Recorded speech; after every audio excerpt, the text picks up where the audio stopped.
भाई पाकिस्तान में एक टिकटॉकर है हरीम शाह, और हरीम शाह की जो एंट्री है साहब, वो प्राइम मिनिस्टर ऑफिस से लेकर फॉरेन मिनिस्टर के ऑफिस से लेकर उनके ministry of home affairs, external affairs, हर जगह उसकी एंट्री है। हाल ही में एक वीडियो आया हरीम शाह का, और हरीम शाह ने क्या क्या आरोप लगाए पाकिस्तानी सरकार के ऊपर और पाकिस्तान के ऊपर। ये आप छोटा सा वीडियो देखिए, उसके बाद मैं अपनी बहस शुरू करता हूं। अस्सलाम वालेकुम गाइस, फर्स्ट टाइम मुझे एक्सपीरियंस हुआ क्योंकि फर्स्ट टाइम पाकिस्तान से मैं हैवी अमाउंट लेकर यूके आ रही थी, लंदन आ रही थी, और पाकिस्तानी पैसे की कोई वक़्त नहीं है। ये सच है, ना पासपोर्ट की ना पैसे की, किसी भी चीज़ की। आप करोड़ों में क्या हज़ारों में चेंज करवाओ, और जब आपके हाथ में आते तो जब यूरो में आप कन्वर्ट करवाते हो या डॉलर में, तो आपको बहुत ही दुख होता है कि हम कब हुकूमत ने तो हमसे प्रॉमिस किया था करेंसी को ऊपर ले जाएंगे, पासपोर्ट को ऊपर ले जाएंगे, बट कुछ नहीं कर सके, जस्ट बात नहीं कर सके। और बातें भी ऐसी किस दफ़ा जो मरी के हालात थे, और मरी में जो लोगों के साथ हुआ। यूके में इतनी ठंड है और इतनी वो है, लेकिन यहाँ पे तो कभी सर्दी से कोई नहीं मरा, लेकिन मरी में थोड़ी सी बारिश और वो बर्फ़ हुई और लोगों ने की मौत वाकई। अल्लाह ताला उन सबको जन्नत में आला मकाम अता फरमाए। तो हाँ, कहना मैं ये चाह रही थी कि अमाउंट लाते वक्त थोड़ा ख्याल रखिएगा, क्योंकि आपको पकड़ लेते हैं। मुझे तो किसी ने कुछ नहीं कहा, आपको पता है, और कह भी नहीं सकते। मैं तो बहुत इजीली सेफ तरीके से आ गई थी, लेकिन पाकिस्तान का जो कानून है वो गरीब को ज़्यादा वो करते हैं। तो जितने भी मतलब वो हैं, वो इस बात का ख्याल रखिएगा।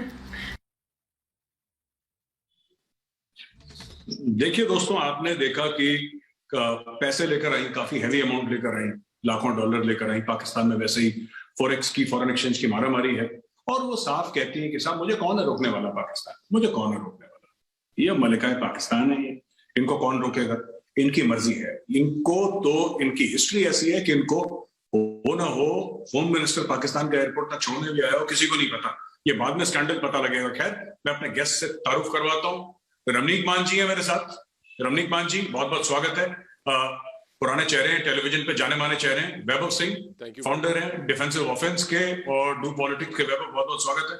आरजू काजमी साहिबा हैं, इस्लामाबाद से हमें ज्वाइन करती हैं। आरजू जी, बहुत बहुत स्वागत है आपका। और हमारे साथ अभी जुड़ेंगे हामिद खान साहब, होपफुली थोड़ी देर में, जब टेक्निकल इश्यू चल रहा है थोड़ा सा क्लियर हो जाए। आरजू जी, मैं पहले आपके पास जाऊंगा और आपसे पूछना चाहता हूँ, ये जो हरीम शाह का मामला है, ये तो हम काफी सालों से सुनते आ रहे हैं, कोई नया मामला नहीं है। लेकिन जिस तरीके से पाकिस्तान अभी फंसा हुआ है ये डॉलर्स को लेके, और थोड़ा सा प्रॉब्लम चल रही है पाकिस्तान में, सेल्फ एडमिटेडली 180 पे डॉलर चल रहा है। मैं ये जानना चाहता हूँ, ये कैसे निकल गई है इतने कैश लेके पाकिस्तान से, जब पाकिस्तान में एक आम आदमी को $500 लेने के लिए बायोमेट्रिक करवाना पड़ता है, 4 फॉर्म साइन करवाने पड़ते हैं, लाइन में खड़ा रहना पड़ता है, परेशान होना पड़ता है, तब जाके उसको $500 मिलते हैं। लाखों डॉलर लेके कैसे ये बाहर चंपत हो गई? देखिए, पहली चीज तो ये है कि हरीम, ये रमनीक जी, मैं आरजू जी से पूछा। रमनीक जी, एक मिनट, मैं आपसे रिक्वेस्ट करूंगा। आरजू जी से सवाल था मेरा, मैं वापस आपके पास आऊंगा। रमनीक जी, माफ कीजिए। आरजू जी प्लीज। जी जी, मैं ये कह रही थी मेजर साहब के, जैसा आप जानते ही हैं कि पहले भी एक स्कैंडल बना था पीपल्स पार्टी के टाइम में, और अयान अली एक मॉडल हुआ करती थी, उनका यही था, मनी लॉन्ड्रिंग का केस बना था। उन्होंने फिर भी कोई स्टैंडर्ड रखा हुआ था।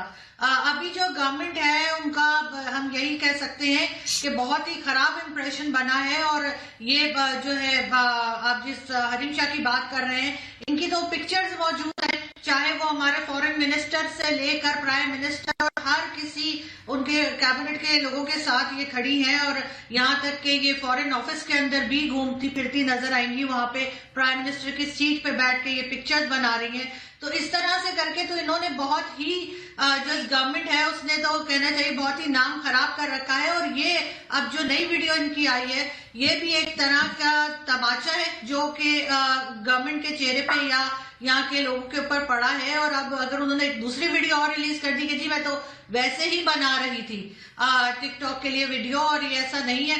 इस पे खैर इन्वेस्टिगेशन कहा गया है कि होगी, लेकिन इनकी पहुंच जहां तक है वो सभी लोग जानते हैं कि किन किन लोगों के साथ पिक्चर्स आती रहती हैं हरीम शाह की। तो मुझे नहीं लगता कि कोई खास किस्म की कार्रवाई होगी। और ये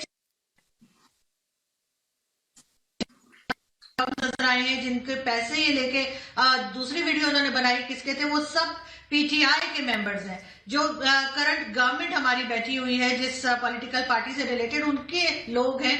और ये चीज हमेशा से होती रही है, लेकिन इस गवर्नमेंट के टाइम में ये चीज बहुत ज्यादा बढ़ गई है। और बड़े अफसोस की बात है, लेकिन ये कि पाकिस्तान का एक बहुत खराब इमेज जो है वो दुनिया के सामने आ रहा है, और इसको कंट्रोल करने के लिए कोई ना तैयार है और ना कोई अपनी गलती मान रहा है। गलती मानेंगे तो सही करेंगे ना, लेकिन इनको ये कुछ लगता ही नहीं है। और इस किस्म के स्कैंडल्स जो है वो मुसलसल पाकिस्तान को और पाकिस्तान की गवर्नमेंट को डैमेज कर रहे हैं। अगर ये कहीं यूरोप अमेरिका में हुआ होता तो अभी तक शायद कई मिनिस्टर्स ने रिजाइन कर दिया होता, लेकिन यहाँ पे तो हमने देखा है कि कभी कोई रिजाइन करने का रिवाज ही नहीं है। तो अब ये सारा स्कैंडल लेके, ये सारी बदनामी के साथ गवर्नमेंट अभी भी उसी तरह से बैठी है और मीडिया को इंस्ट्रक्शन दे दी जाती है कि इसके बारे में बात ना की जाए। कोई दूसरी न्यूज सामने ले आते हैं ताकि इस न्यूज को पीछे कर सके, लेकिन क्या असलियत है लोग देख सकते हैं। जी रमनीक मान जी, मैं आपके पास आता हूं। और रमनीक मान जी, जैसा आपने देखा कि जिस तरीके से आरजू जी बता रही थी कि इनकी पहुंच पाकिस्तान प्राइम मिनिस्टर के ऑफिस तक है, पीएम की कुर्सी पर बैठी थी हरीम शाह जी थी। She was sitting on prime ministers chair, वहां से उन्होंने वीडियो बनाया और इनके काफी वीडियोस हैं जो कि शेख रशीद के साथ भी बड़े फेमस हुए हैं। वैभव इसका स्पेशलाइजेशन करते हैं, मैं वैभव के पास आऊंगा थोड़ी देर में। पर रमनीक जी, मैं आपसे पूछना चाहता हूँ क्या हो रहा है, किस तरीके से हो रहा है?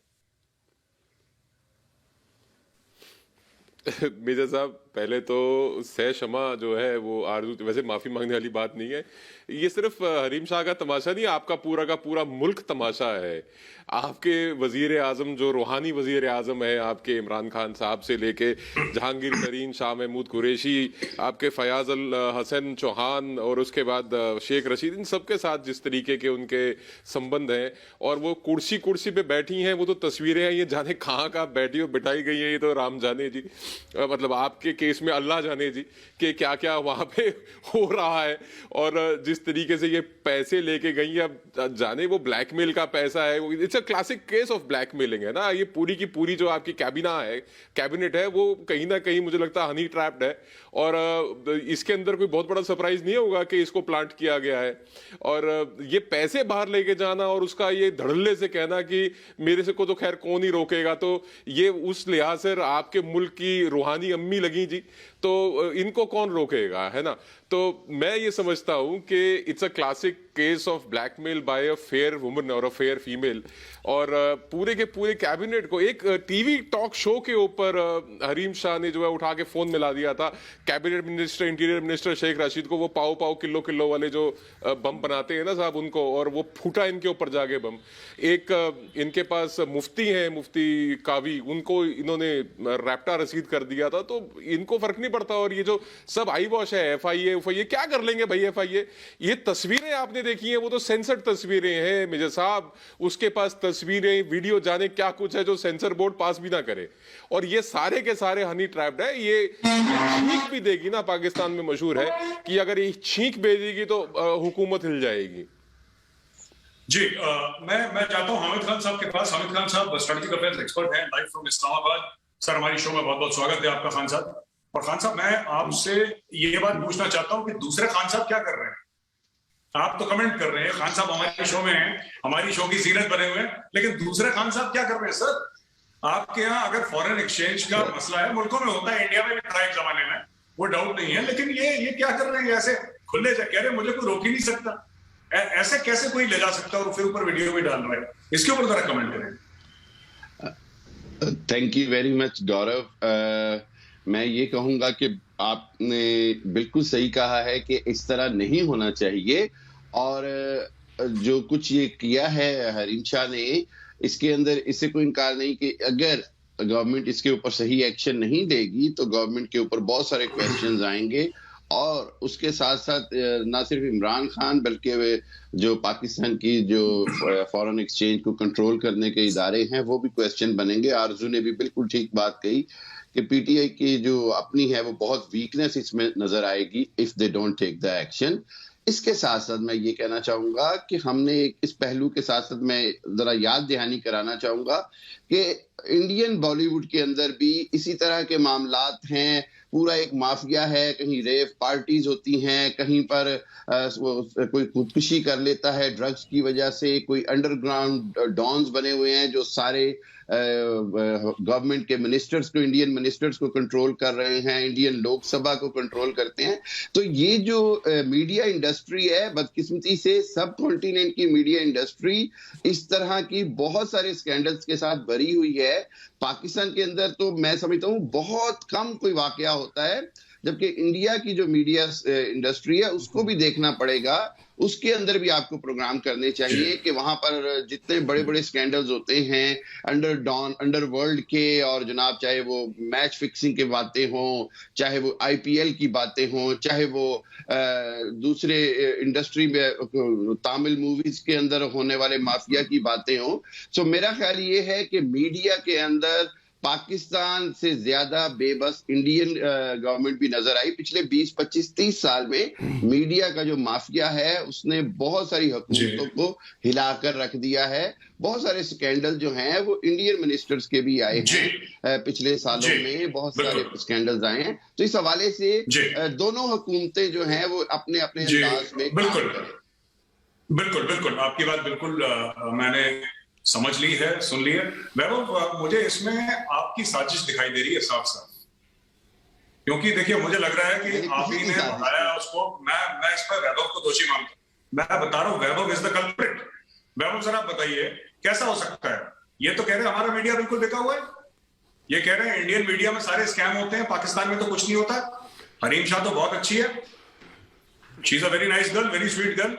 वो डॉलर भी I think that is funny money, वो भी रियल नहीं है, सब कुछ फ्रॉड है सारा। हम ही लोग, मैं कह रहा हूं इसमें वैभव आप जरा इस पर यू डिफेंड योरसेल्फ प्लीज। वैभव, ये सारे खुफिया काम जो आप करते हैं जरा बताइए, जवाब दीजिए प्लीज।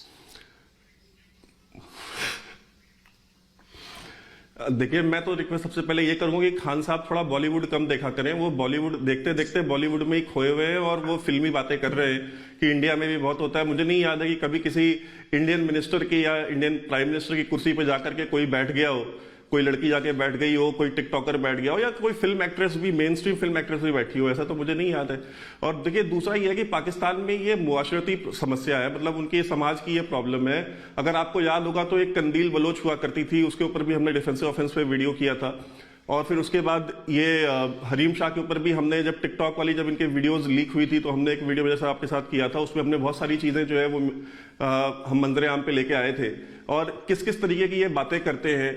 और इनको भी छोड़ दीजिए, मोहम्मद जुबैर साहब एक होते हैं, वो सिंध के फॉर्मर गवर्नर थे और आजकल पाकिस्तान मुस्लिम लीग नून, नवाज शरीफ की पार्टी के जनरल सेक्रेटरी भी हैं, और पता नहीं क्या क्या है।